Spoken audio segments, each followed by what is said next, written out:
Bismillahirrahmanirrahim. Assalamualaikum warahmatullahi wabarakatuh. Salam sejahtera bagi kita semua. Salam, Om Swastiastu, Namo Buddhaya, salam kebajikan. Yang terhormat Bapak Menteri Perhubungan, yang saya hormati para pejabat utama Kementerian Perhubungan Eselon 1, para pejabat Satgas Nasional Penanganan COVID-19, Bapak Ibu sekalian, rekan-rekan media, izinkan kami akan menyampaikan beberapa pemaparan slide.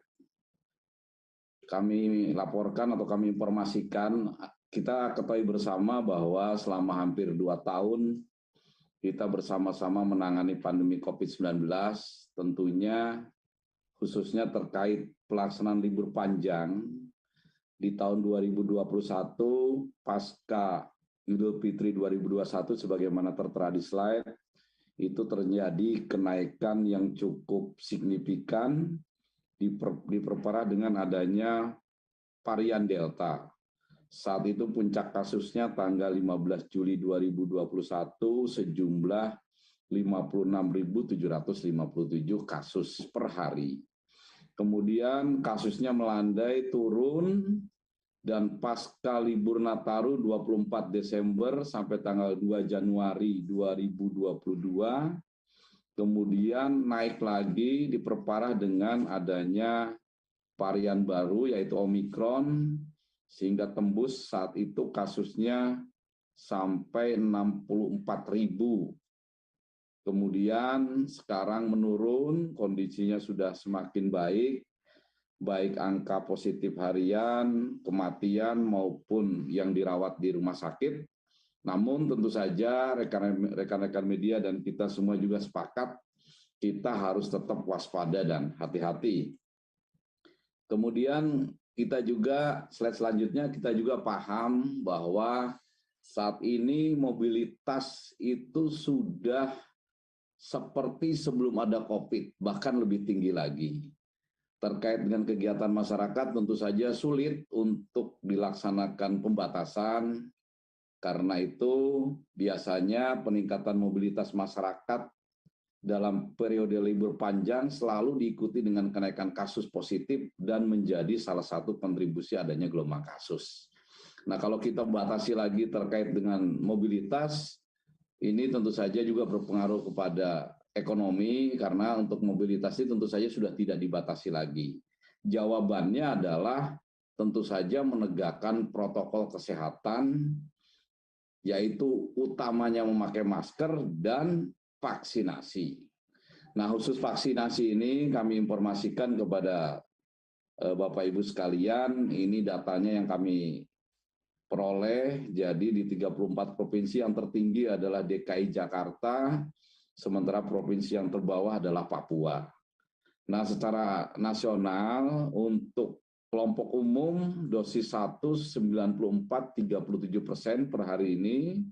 Kemudian dosis 2-nya ada 76,50% dan dosis ketiga boosternya baru 10,67%. Kemudian untuk kelompok lansia dosis pertamanya baru 79,39%, dosis keduanya 61,39% dan dosis ketiganya 10,66%. Adapun untuk kelompok anak usia 6 sampai 11 tahun, dosis pertamanya mencapai 76,01%. Berkaca dari vaksinasi, Bapak Presiden Insinyur Joko Widodo juga sudah memberikan arahan dan himbauan. Dalam kesempatan ini kami ingatkan amanah beliau, yaitu bagi masyarakat yang ingin melakukan mudik lebaran juga dipersilahkan, diperbolehkan. Dengan syarat sudah mendapatkan 2 kali vaksin dan 1 kali booster, serta tetap menerapkan protokol kesehatan yang ketat. Menindaklanjuti arahan dari Bapak Presiden ini, maka Satuan Tugas sudah membuat konsep untuk segera dikeluarkan dalam bentuk surat edaran. Dalam intinya adalah untuk mengatur pelaku perjalanan dalam negeri. Bagi para pelaku perjalanan dalam negeri, notabene akan mudik begitu, Ini diperbolehkan, dipersilahkan untuk yang sudah vaksin ketiga tidak perlu testing. Untuk vaksin dosis kedua, untuk kedatangan ini di testing antigen 1 kali 24 jam atau PCR 3 kali 24 jam. Sementara untuk vaksin yang baru dosis pertama, ini syaratnya adalah wajib menunjukkan PCR 3 kali 24 jam. Kemudian persyaratan perjalanan pelaku perjalanan dinas, pelaku perjalanan dalam negeri dengan kondisi kesehatan khusus dan anak, ini untuk PPDN dengan kondisi kesehatan khusus adalah PCR 3 kali 24 jam dan melampirkan surat keterangan dari dokter umum atau dokter dari rumah sakit pemerintah setempat. Kemudian anak di bawah usia 6 tahun tidak testing, namun didampingi pendamping perjalanan yang memenuhi syarat perjalanan. Artinya pendampingnya sudah vaksin dosis ketiga untuk syarat tidak testing. Kemudian anak usia 6-17 tahun ini tidak testing, namun harus menunjukkan vaksinasi dosis kedua. Itu Bapak Ibu sekalian, rekan-rekan media yang bisa sampaikan, intinya bahwa Satgas ini bukan untuk membatasi para pemudik, tapi mudah-mudahan mudik yang dilaksanakan ini bisa berjalan dengan tetap aman, lancar, dan tidak terjadi penularan yang signifikan. Demikian yang bisa kami sampaikan, mudah-mudahan ini bermanfaat. Sekian dan terima kasih. Wassalamualaikum warahmatullahi wabarakatuh. Om Santi. Waalaikumsalam warahmatullahi wabarakatuh. Terima kasih Bapak Suharyanto. Teman-teman semua tadi cukup clear ya dalam slide terakhir tentang penyesuaian regulasi pelaku perjalanan, di mana vaksin booster adalah yang sangat dianjurkan, sehingga ketika sudah mendapatkan booster, ketika melakukan perjalanan tidak perlu melakukan tes antigen ataupun PCR pada periode mudik nanti.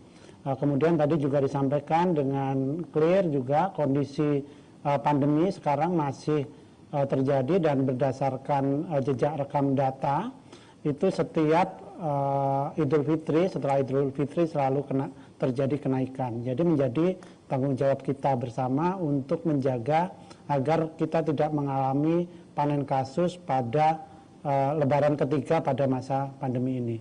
Baik Bapak Ibu sekalian, teman-teman media, tidak menunggu lama saya akan undang Bapak Budi Karya Sumadi selaku Menteri Perhubungan. Selamat malam Bapak. Malam. Saya berikan waktu untuk Pak Budi untuk kemudian selanjutnya nanti kita lanjutkan sesi tanya jawab. Silakan Bapak. Terima kasih Pak Heri Trianto. Assalamualaikum warahmatullahi wabarakatuh. Salam, Om Swastiastu, Namo Buddhaya, dan salam kebajikan. Yang saya hormati Kepala Satgas Penanganan COVID, Bapak Letjen TNI Suharyanto, Prof. Wiku, dan staf utama dari Satgas COVID, tentunya Eselon 1 dari Kementerian Perhubungan, dan rekan-rekan media yang saya cintai. Tadi Pak dan Kasatgas sudah menyampaikan secara rinci, dan malam ini bersama beliau saya ingin menyampaikan kepada masyarakat beberapa hal berkaitan bagaimana kita melakukan kedisiplinan tentang protokol kesehatan pada menjelang Ramadan dan Idul Fitri. Mungkin ini berbeda dengan tahun yang lalu ya. Pemerintah tahun ini telah menetapkan bahwa masyarakat boleh mudik ya, dengan beberapa syarat seperti sudah disampaikan tadi oleh Pak dan Satgas. Nah, keputusan ini merupakan kebijakan mudik pada tahun ini tentu sudah mempertimbangkan beberapa hal, termasuk diantaranya situasi pandemi, transmisi daripada komunitas, cakupan dari vaksinasi. Pemerintah juga akan mengharapkan agar semua masyarakat tetap disiplin, menerapkan protokol kesehatan, dan tetap melaksanakan vaksin lanjutan atau vaksin ketiga atau booster. Nah, kami tengah berkoordinasi intensif dengan menyiapkan surat edaran. Biasanya setelah Pak Suharyanto, Satgas Covid membuat satu surat edaran, baru kami melakukan atau membuat surat edaran. Petunjuk pelaksanaan teknis di lapangan adalah sebagai rujukan bagi para operator pelaksana, juga mereka yang mengupayakan cara transportasi. Ini berlaku untuk di darat, di laut maupun udara, juga kereta api di masa mudik Idul Fitri. Tentunya ini kita selalu merujuk pada SE Satgas Covid ya.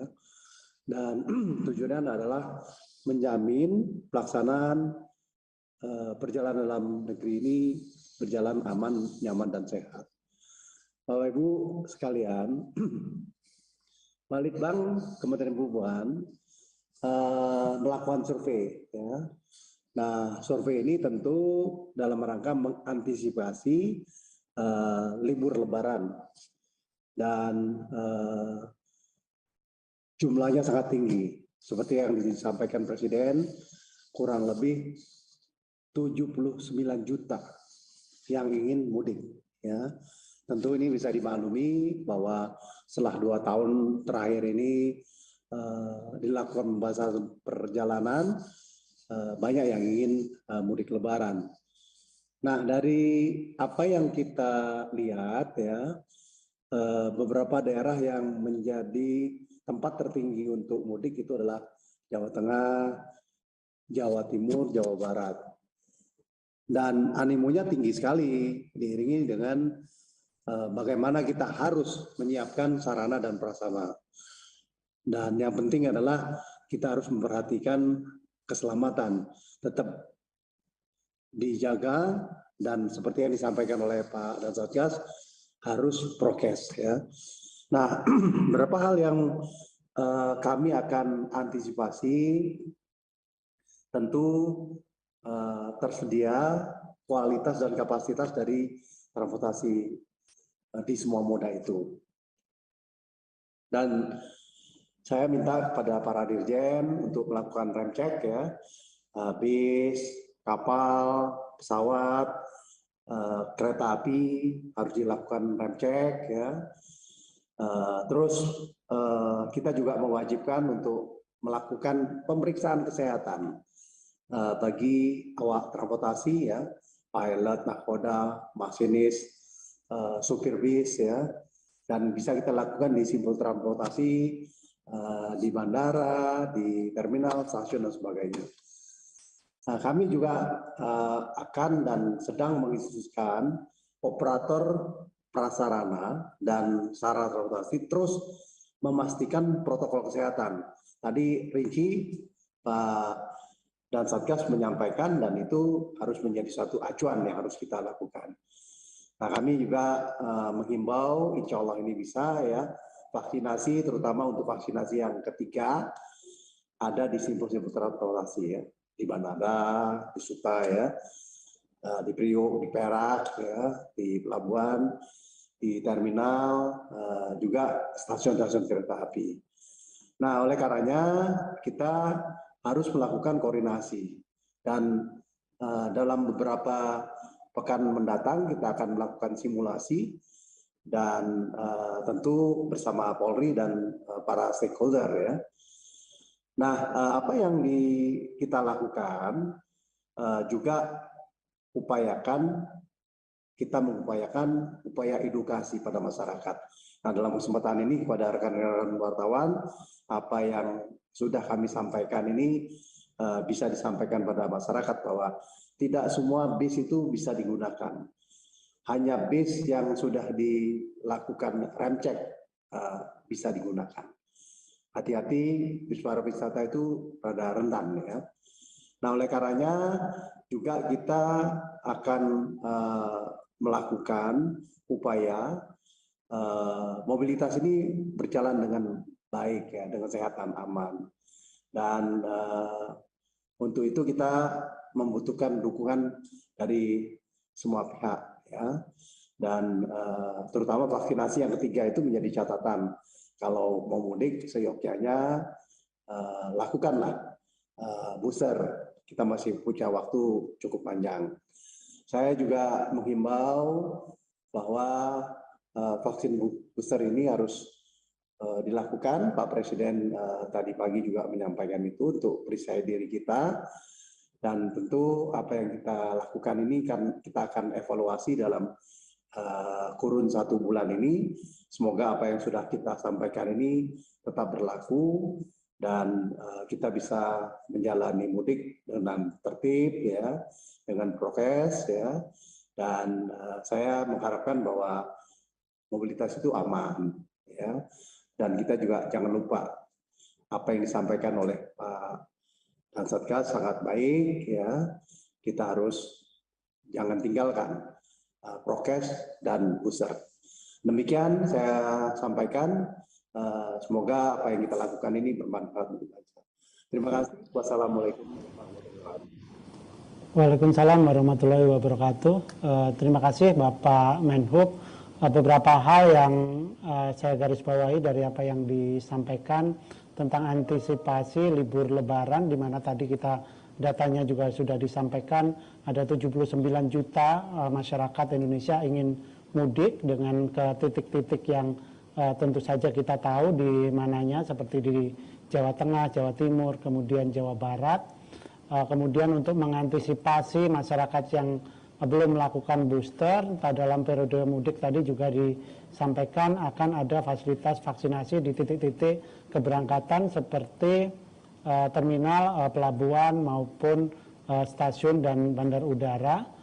Tadi juga Pak Menhub menggarisbawahi bahwa selain kesehatan, tentu saja keselamatan dalam mengantisipasi mudik yang diperbolehkan pada periode pandemi tahun ini juga dilakukan dengan sangat hati-hati, dan tentu saja yang tidak kalah penting, ini yang membedakan dengan mudik 2-3 tahun sebelumnya adalah kita ini melakukan mudik dengan adaptasi kebiasaan baru dengan protokol kesehatan yang sangat ketat, dan kita bersama-sama bagaimana melawan pandemi ini untuk melindungi diri kita dan seterusnya.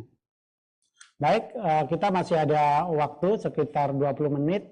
Jika ada dari teman-teman media pertanyaan akan saya persilahkan. Bisa dibuka mic-nya ya? Enggak, saya bacakan saja.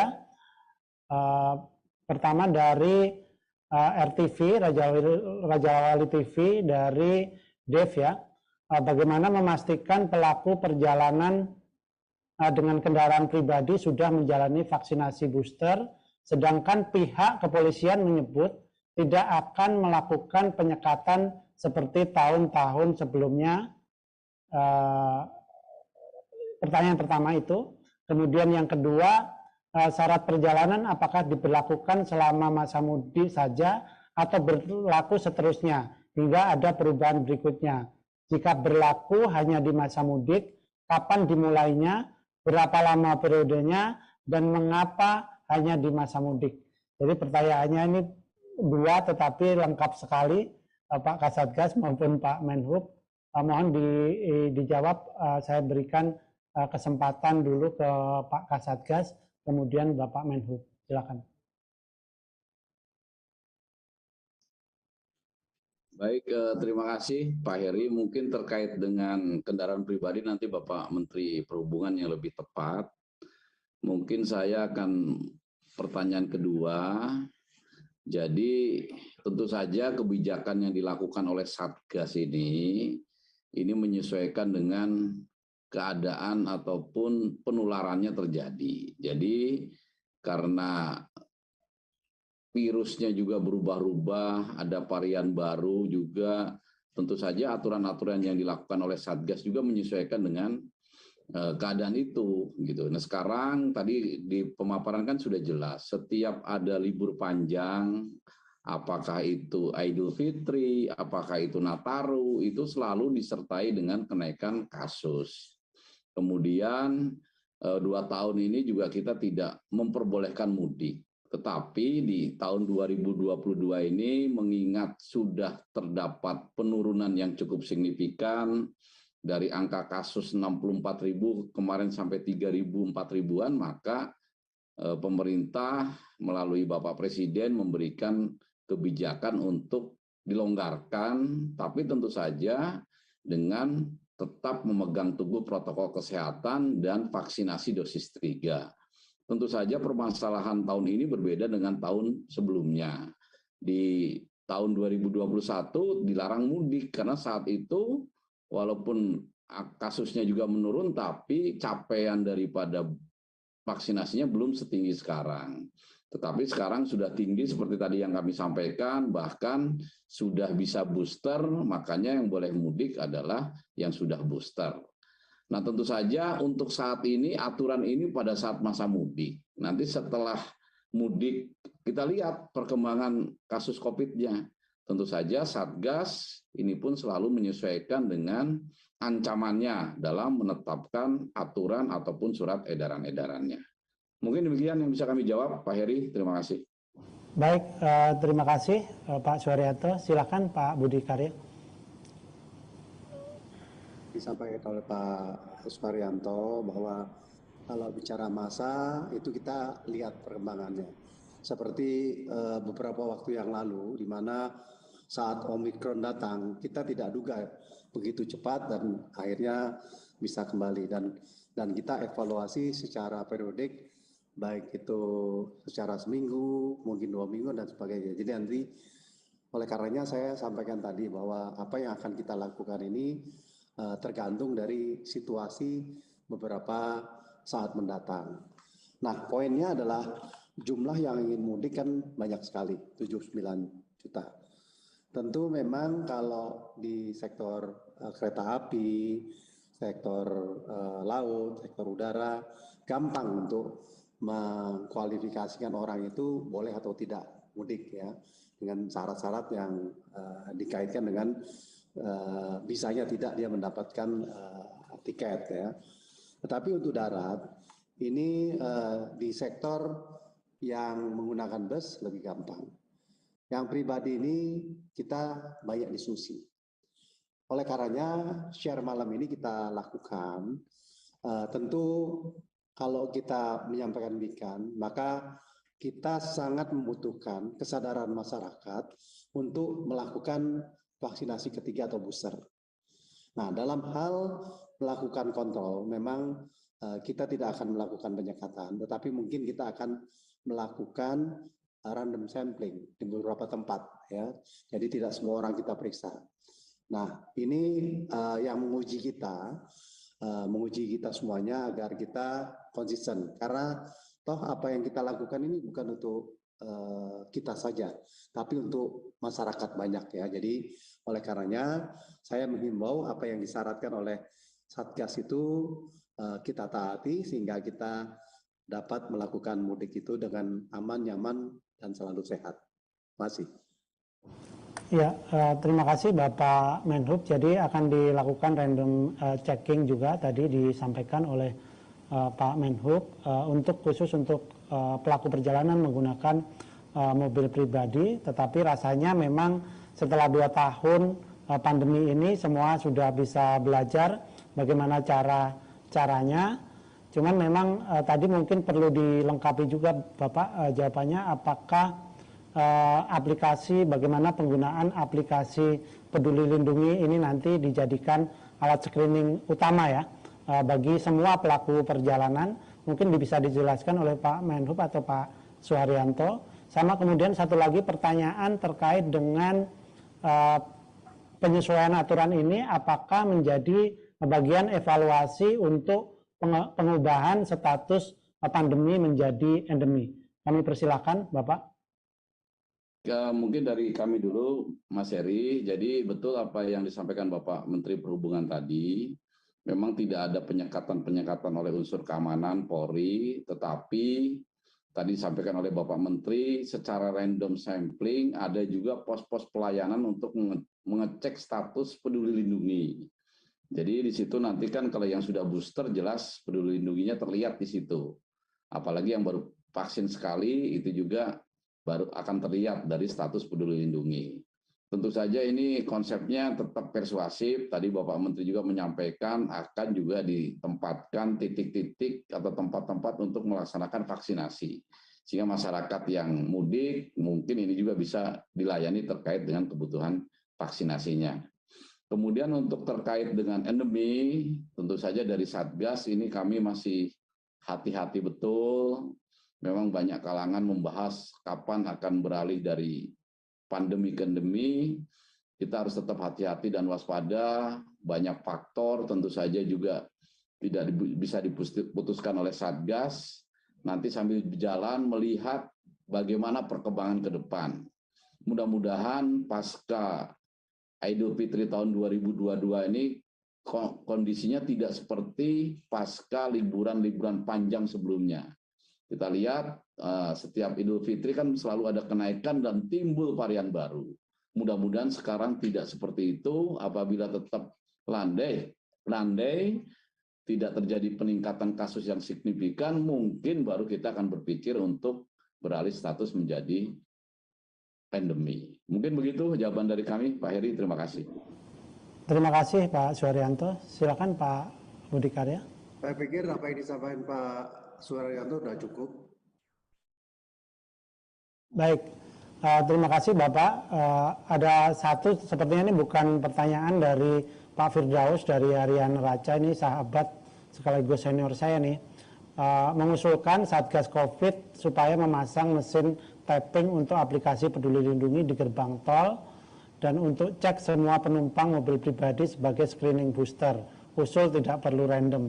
Ini sangat ekstrim ini usulnya, tapi mungkin secara teknis akan sulit gitu dilaksanakan. Tetapi tentu saja ini akan menjadi masukan ya, kalau boleh saya menyampaikan. Baik Bapak Ibu, kalau tidak ada pertanyaan lagi, saya persilahkan Pak Suharyanto maupun Pak Budi Karya untuk secara bergantian memberikan closing statement, terutama dalam melibatkan sebanyak-banyaknya kontribusi masyarakat dalam melawan pandemi ini, dan tentu saja menjalani mudik setelah 3 kali lebaran ini dengan baik tanpa perlu ada panen kasus setelahnya. Silakan Bapak. Baik, terima kasih Pak Heri. Mungkin terakhir dari kami dari Satgas, sesuai dengan apa yang diarahkan Bapak Presiden, masyarakat Indonesia silahkan mudik yang aman, dan tentu saja juga ini dalam minggu depan ini juga akan ibadah yang beragama Islam, silahkan beribadah, menjalani bulan Ramadan dengan tenang, tapi tentu saja dengan tetap proteksi maksimal dan berlapis terhadap diri sendiri dan keluarga dengan vaksinasi. Bagi yang belum booster, segera melaksanakan vaksinasi booster. Yakinlah bahwa dengan vaksinasi ini bisa melindungi diri sendiri dan keluarga kita. Kemudian tentu saja walaupun sudah 3 kali, sudah di booster, bukan berarti virus itu sudah tidak mempan atau tidak bisa masuk. Sehingga tetap protokol kesehatan ini tetap ditegakkan, khususnya memakai masker, menjaga kebersihan, setiap bergerak dari satu titik ke titik lain, masker tetap melekat, kemudian cuci tangan. Itu saja dari kami, Pak Heri. Terima kasih. Terima kasih. Terima kasih Bapak Suharyanto. Silakan Bapak Menhub. Ya, tentu saya mengucapkan selamat berpuasa, marhaban ya Ramadan bagi umat Muslim. Tapi memang dari data yang kita peroleh dari riset kan yang akan mudik ini banyak, 79 juta, satu jumlah yang banyak. Nah, oleh karenanya nanti di saat mudik harus hati-hati, prokes ya, dan penuh kesadaran untuk melakukan booster ya. Dan juga dalam melakukan mudik harus merencanakan dengan baik-baik, menggunakan kereta, bis, kapal, atau pesawat.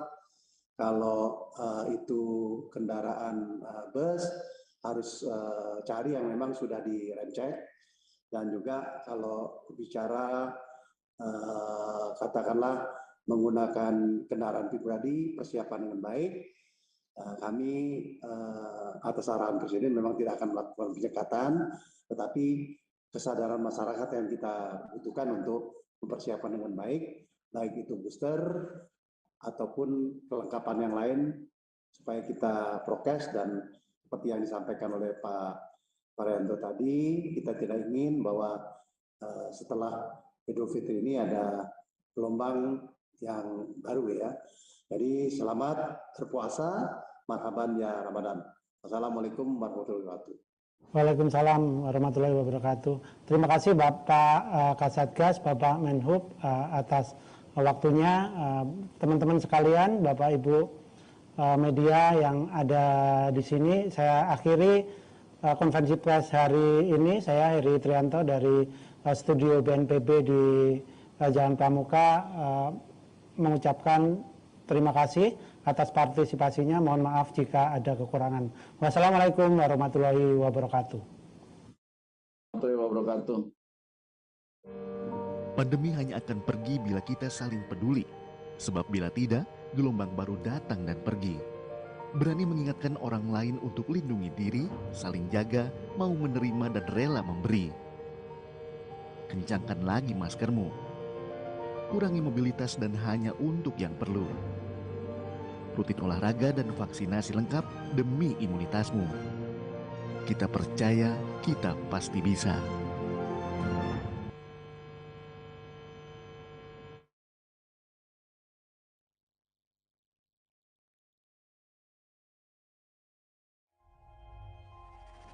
Tidak euforia yang berlebihan. Kita semuanya harus percepat proses vaksinasi ini dan tetap taat terhadap protokol kesehatan. Terutama memakai masker.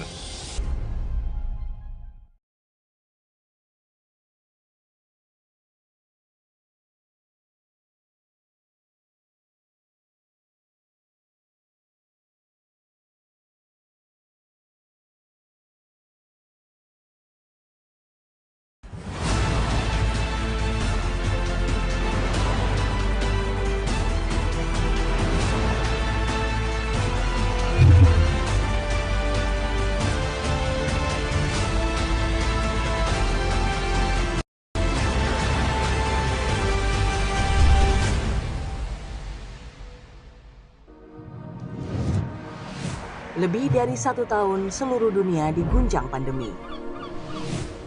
Kini, ratusan negara bergabung untuk membuka kembali peluang perdagangan, pariwisata, dan berbagai bentuk kerjasama. Dalam Expo 2020 Dubai UAE yang digelar 1 Oktober 2021 hingga 31 Maret 2022 mendatang. Potensi-potensi terbaik setiap negara akan ditampilkan dalam National Day, sebuah ajang penghormatan bagi setiap negara partisipan. Indonesia mendapat